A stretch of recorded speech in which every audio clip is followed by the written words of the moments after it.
Hello everyone! So ito na yung ating vlog ngayong araw. So by the way, kahapon pala itong video natin ha. So morning ito nangyari kahapon, mga around 6:40 AM nang papunta kami sa school. So, sobrang traffic talaga. Akala ko nga merong aksidente na naman. Dahil sa sobrang traffic, ayan, nag-swing talaga ako dyan sa kabila para matanong ko yung taga-traffic kung ano ba talaga yung nangyari.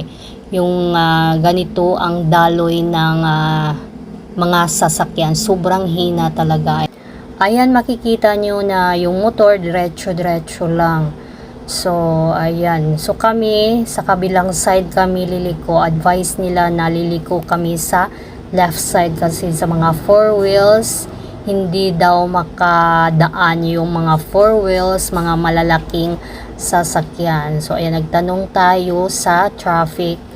So, may malaking puno ng kahoy na natumba. Kaya, ayan, change tayo ng dadaanan.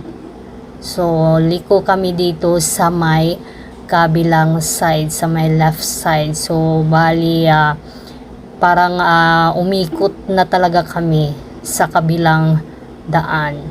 Ayan. Thank you for watching.